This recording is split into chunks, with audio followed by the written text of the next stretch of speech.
The day you've been waiting for all your life. Brisket vs. Chuck Roast. Let's get the smoke rolling.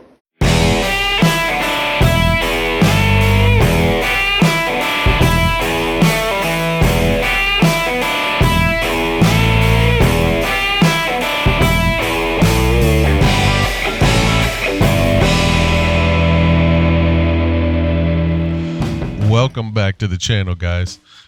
Thanks for tuning in today to Brisket vs. Chuck Roast. I'm going to start this out with this is a choice grade brisket from Costco, and I'm unpackaging it this way because I'd like to try and keep all the packing liquid inside and not on my cutting board and countertop. But as you'll see here in a minute, didn't work out real well, so sometimes you do have to clean up.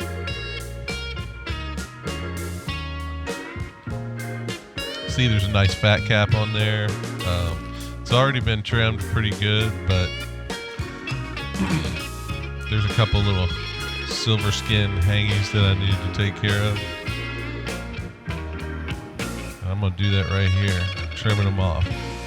I don't like those hanging on because they just end up being nasty and burn off. So start here with seasoning it with coarse black pepper, and I'm gonna give it a heavy dose on both sides.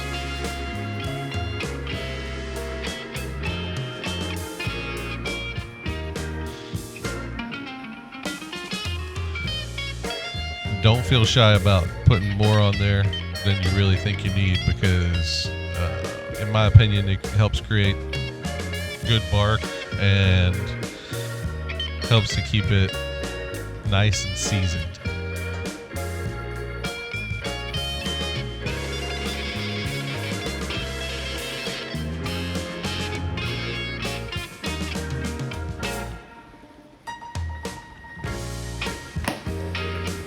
Right now I'm going to go with that seasoning is called Holy Cow from Meat Church. It's a guy named Matt Pittman in Texas, and it's a heck of a rub. And I believe it's got salt, pepper, garlic, maybe a little bit of paprika. Somebody can correct me if I'm wrong, but I think that's right. Give it a good dose of that on all sides and the top. Chuck roast time now. You can see I'm going to tie these chuck roasts up with some packing twine, and this is because the fat that gets rendered in between causes these things to separate and fall apart during a long cook like this. So I like to tie them up. These get tied up well with 3 strands apiece. When I pulled that first one out of the package, it was pretty separated already, so once it gets warm and that fat renders, it's definitely going to come apart, and it just helps it cook more evenly if you tie it together.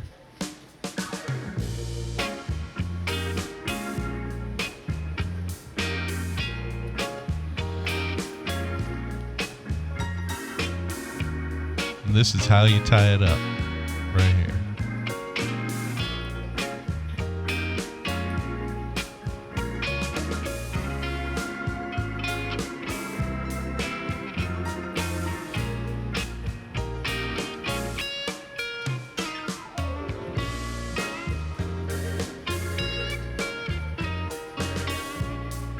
So you also don't underestimate the number of black rubber gloves that you're going to need during a cook, because I promise every time I think I'm going to use like a couple of pairs, and it's like 10 or 20.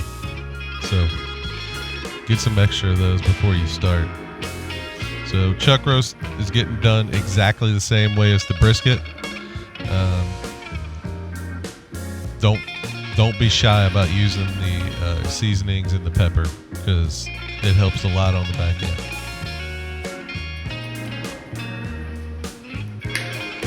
And now you'll see it's time to go on the smoker. These rested here on the counter like that for about 30 minutes or so, 35 minutes. And then I'm taking them out to the smoker now. checking the temp first. It's rolling pretty good, 230, 235-ish. Here at the beginning of the cook, I like to keep it at about 225 to 235 for about the first 4 or 5 hours in order to get a good bark going on there and a good smoke flavor. That pan in the front helps to deflect a little bit of the heat up. So in the Oklahoma Joe's, this helps, and it also helps to keep it moist inside the cook chamber so that your stuff doesn't dry out. This first check right here was after about maybe an hour or so, and I'm adding a little wood to keep the fire up. That wood is post oak. We don't have post oak in Ohio, so I'm forced to buy it at the store. That's B&B charcoal post oak, and it's always good to cook with. So that's, like you can see, it's been about an hour and a half or so, and starting to develop a little bark maybe. This was probably after about 3.5 hours.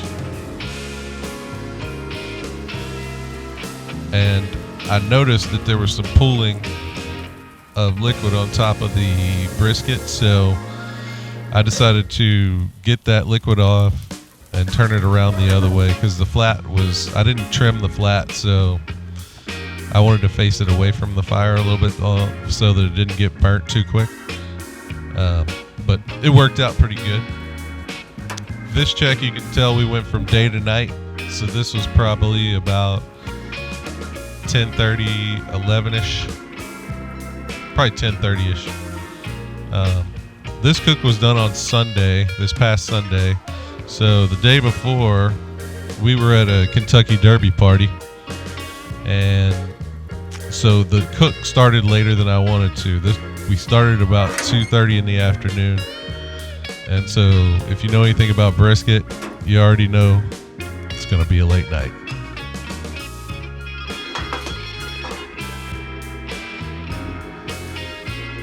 And this, I checked the chuck roast, and internal temp I think was about 180, and they were ready to come off. So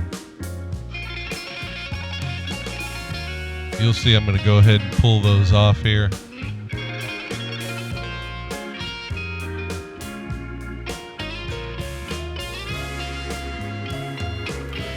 That means when you pull them off, it's time to wrap them. These were done at 180, 185, so they're going to be done after this.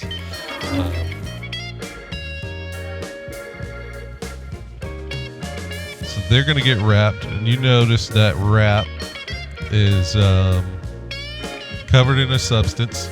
That's Wagyu tallow, and that helps to just keep the fat inside. I like to do it. I don't know if it's necessary or not, but I feel like if the butcher paper is already got fat on it, that it's not going to soak up your fat. So I decided to do it on these I do it every single time I do some of these. And I do this, wrap this very tight here. And then they are going to go directly in the oven after they're wrapped. And the oven, most ovens are set to only go as low as about 175 or 180. Ours is a commercial style, and so it'll go as low as 135 and hold temp. So I'm putting these in the oven at 150, and we're going to hold them for about 10 to 12 hours, because we're not going to eat till the next evening, because that would be Monday evening. Now we're checking the brisket, and that means it's probably about 12:30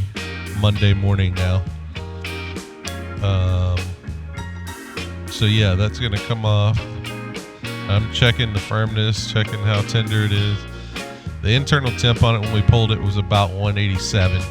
So it may have gone a little longer than I wanted, but I didn't think that it was through the stall process completely before. So you can see the bark on this is awesome. See that discolored area right there? That's where the moisture was sitting when I turned it around. And so the color didn't develop, the bark didn't develop real well there.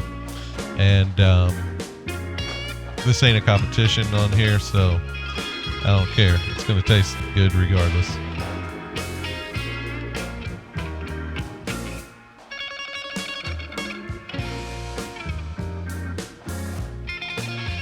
Now I'm gonna wrap this up really tight, and it's gonna go back on the smoker in a minute.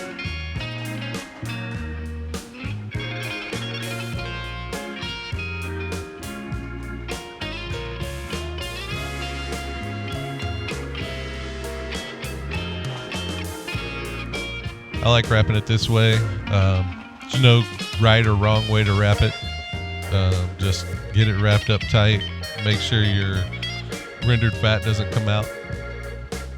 I tuck it in tight there and then roll it again. And that's it. Now it's time to go back on the smoker. And it's gonna go back on the smoker until the internal temp is about 203. That's when I like to take them. And you'll see that I'm going to put the probe in, and this is on the point side.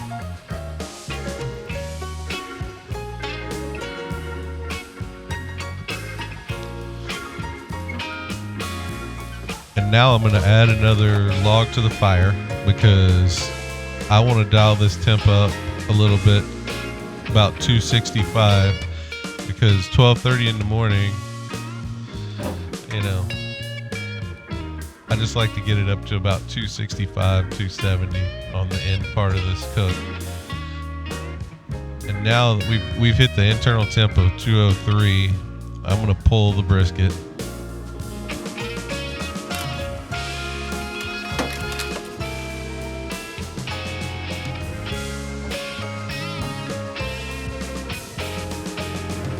And then I need my temperature probe because I'm going to take it inside and put it in the oven. And those sat in the oven at 150 that was 2:45 in the morning until this is about 1 o'clock in the afternoon on Monday. So I'm slicing it. I'm going to slice it up into 1/4 inch to 3/8 inch pieces all the way through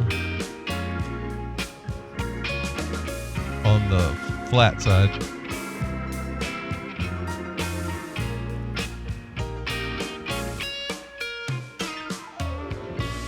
As you can see, when I'm cutting the meat, the dog comes in and she's peeking over the counter right there on the left side. She's hoping for something to drop.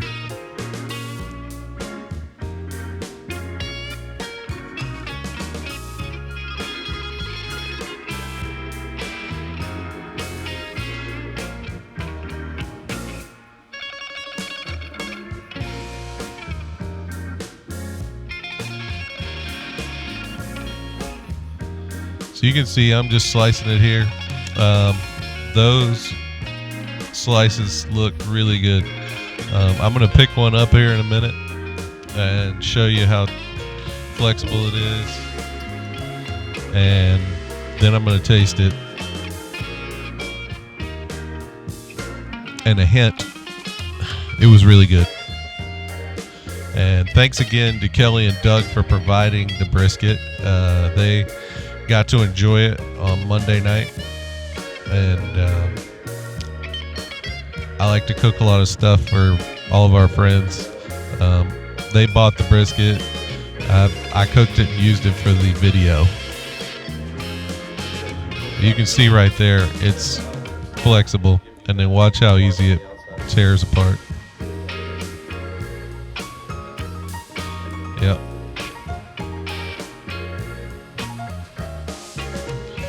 and it was good. I can tell you from personal experience, it was good.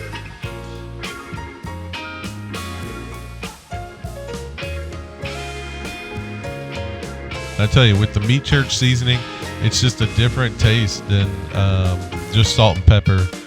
It's got a little kick to it, maybe, but not too much. And that could have been just the pepper that I put in. There, I'm cutting the burnt ends, and then I'm gonna slice some more pieces here, and I'm gonna package it all up for them. And then Doug came by and picked it up that evening.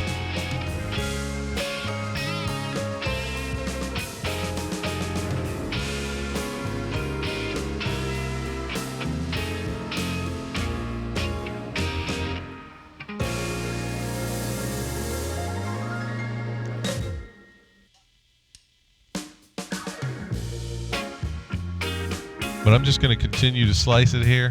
I end up doing the whole brisket, slicing it, packaging it up for them.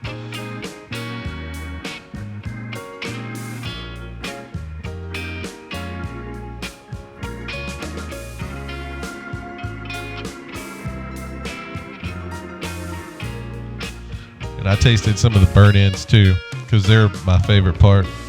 And those burnt ends were top notch.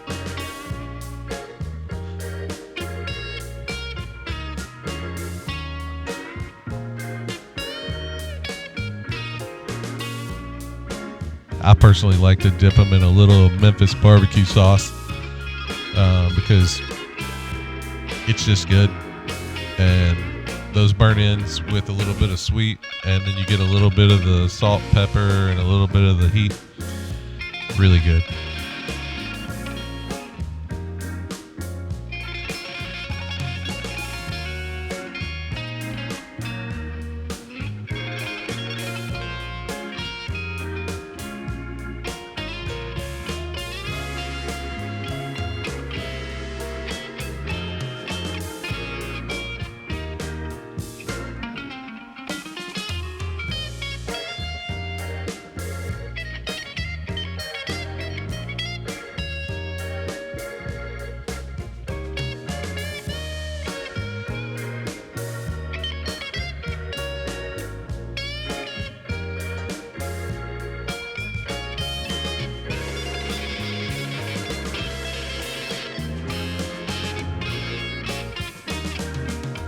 The 2 days I did this, we were lucky. We got 2 nice days, because last week it was not good. The weather was terrible, so luckily we had 2 good days: Saturday, Sunday, and then Monday. Actually, it was 3 days that were good. And then it rained on Tuesday, so I'm glad I didn't wait to do this. So now we've got the chuck roast here, and I'm going to go ahead and cut the twine off, and it had embedded in the meat. That's how tender that meat got. It just kind of developed a bark around it.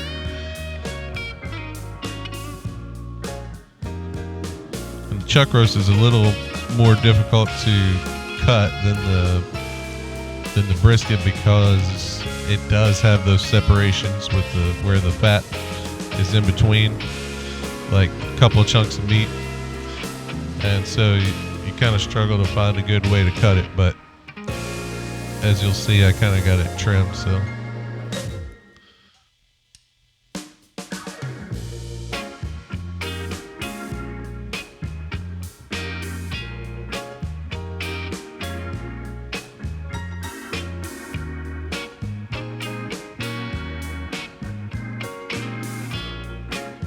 And poor Zuzu there in the background was sitting and everything, trying to coax me to give her a piece.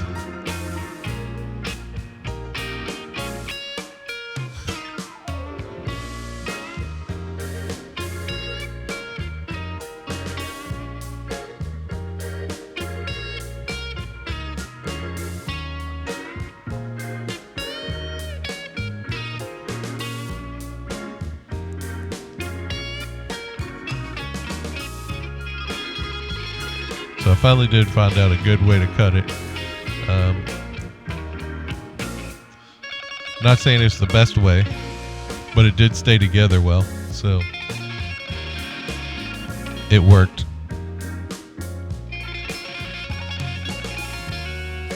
I decided to kind of go ahead and cut off what I consider to be the burn-in side.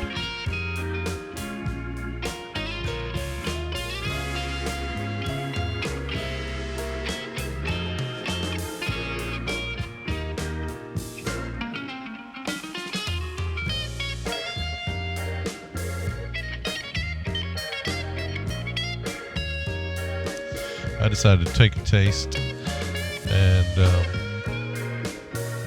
I was surprised. It was good. A little more dry than the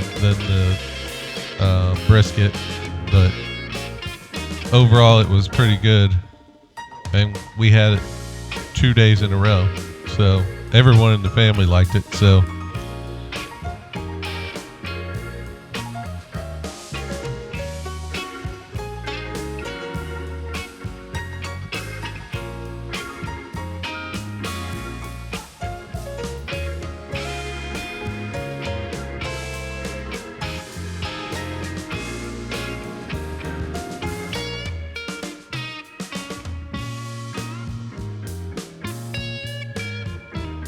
I went a little thicker on these slices. I tried to do it around 3/8, but I think I'm more around a 1/2 inch on some of them, just because it was easier and they were holding together a little better.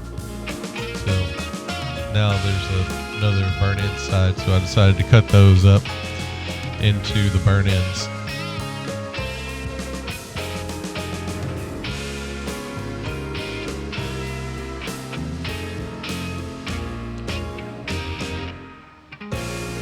This one was a little bigger than the other. The first one was, I think, around 2.5 pounds. This one, I think, was more like 3.3. So it's quite a bit bigger. And so I was able to get some bigger slices out of that. I decided to try one of those burn-ins. They were really good. Overall, I'd say between the brisket and the chuck roast was a little drier, not dry, but a little drier, and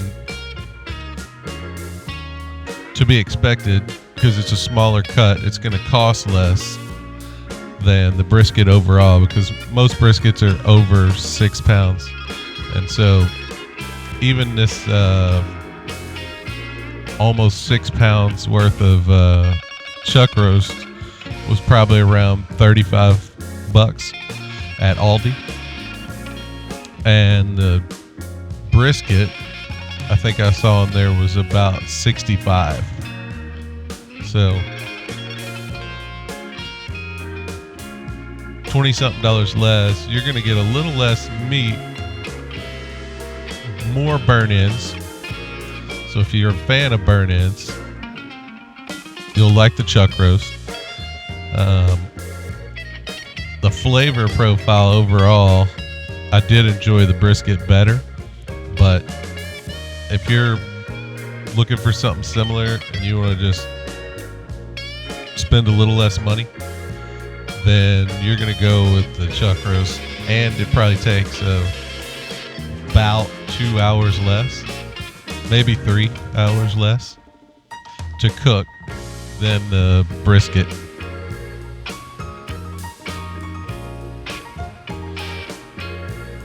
And for those of you asking about the knife set there, I linked on my page to an Amazon link that has that same knife set.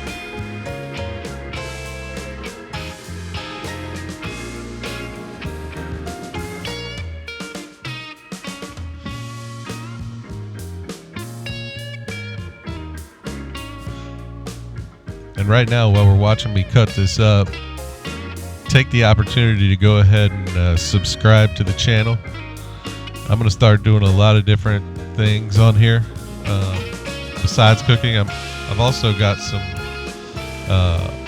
off-road camping trips that we're going to go on pretty soon here, and I'm going to video those and start adding those to the channel as well. And then I'll continue to do the cooking stuff too. My next one may be some sort of smoked mac and cheese or something like that. I've got some ideas and I'm still kind of working on that. I want to thank y'all for watching this video, and hopefully it was informative to some or all. Please like this video and subscribe to the channel and share it. And I'll see you guys next time. Thanks a lot.